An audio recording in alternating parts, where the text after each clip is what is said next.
안녕하세요. 산재 김찬영TV의 산재 전문 변호사이자 노무사인 김찬영입니다. 오늘은 갑작스런 폭발 사고로 인하여 전신 2도 화상을 입은 안타까운 근로자에 관한 얘기입니다. 산재 신청은 물론 사업주와 법적 분쟁까지 이루어진 사례입니다. 사고 당시 어떠한 일이 있었고 보상 문제는 어떻게 진행되었는지 차근차근 설명해 드리도록 하겠습니다. 그럼 함께 보시죠. 근로자 A씨는 30대 후반의 남성으로 제조업에서 일하던 근로자였습니다. 제품을 만들고 분말을 뿌려 마무리를 하는 공정을 하던 A씨는 평소와 같이 작업하던 도중 갑작스러운 폭발 사고가 일어나게 되어 전신에 큰 화상을 입게 됩니다. 당시 사진을 보면 정말 공장 하나가 다 타버릴 정도로 큰 폭발이었음이 보입니다. 당시 기사 사진입니다.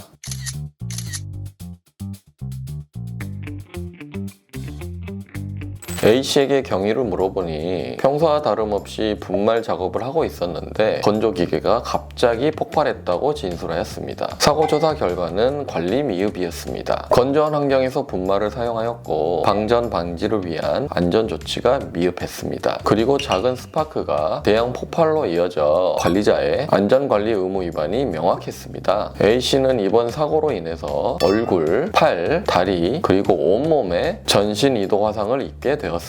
A씨는 우선 산재 신청을 통하여 요양급여와 휴업급여를 지급받으면서 치료에 전념하였습니다. 하지만 너무나 젊은 나이에 사고를 당하였고 앞으로는 다시는 전과 같이 노동 능력을 발휘할 수가 없었기 때문에 사업주를 상대로 손해배상 청구를 하기로 마음을 먹었습니다. 왜냐하면 앞으로 몇 년이나 치료가 계속될지도 가늠하기 힘들었고 노동 능력이 대부분 상실되어 사회복귀 가능성이 현저히 낮아졌으며 외모 손상으로 인한 심리적, 사회적 제약이 있었습니다. 일전에 회사는 A씨와 형사합의를 하면서 모든 치료비를 적극 지원하겠다고 했지만 결국 그렇게 진행되지가 않았습니다. 전신 피부에 화상을 입게 되면 치료비가 막대하게 들어갑니다. 예를 들면 이 사건 근로자 같은 경우에 피부 손상을 회복하기 위한 치료를 한 번 하는데 600만 원 정도가 들어갑니다. 이러한 금액을 근로자가 계속 감당할 수가 있을까요? 회사도 감당하기가 어렵습니다. 그래서 결국은 소송을 진행하게 된 것이고요. 저희는 A씨의 이러한 이야기를 모두 듣고 오랫동안 고민한 끝에 회사를 상대로 손해배상 청구 소송을 진행하기로 하였습니다. 곧바로 A씨의 손해배상 금액을 산정하기 시작하였습니다. 너무나 젊은 나이에 사고를 당하셨기 때문에 사고를 당하지 않았다면 계속해서 벌어들일 수 있는 수입, 즉 일실 수입을 정년까지 산정을 하였고 정년이 있는 회사였기 때문에 일실 퇴직금도 산정하였습니다. 그리고 현재까지 들어간 치료비와 앞으로 발생할 향후 치료비를 정확히 산정하여 청구하기 시작하였습니다. 실제로 이 소송은 4년, 5년 정도 걸렸던 것 같습니다. 결국 법원에서는 4억 5천만 원을 배상하라는 조정 공고가 내려왔고 저희와 회사도 이에 이의 신청을 하지 않아 그 금액이 확정되었습니다. 그리고 다행히도 회사가 그렇게 규모가 크진 않았지만 4억 5천만 원을 일시금으로 지급하였습니다. 제가 볼 때는 회사의 재정 상황, 영세사업장의 변제 가능성 등을 고려할 때 이 정도의 금액이면 합리적이라고 판단이 되었습니다.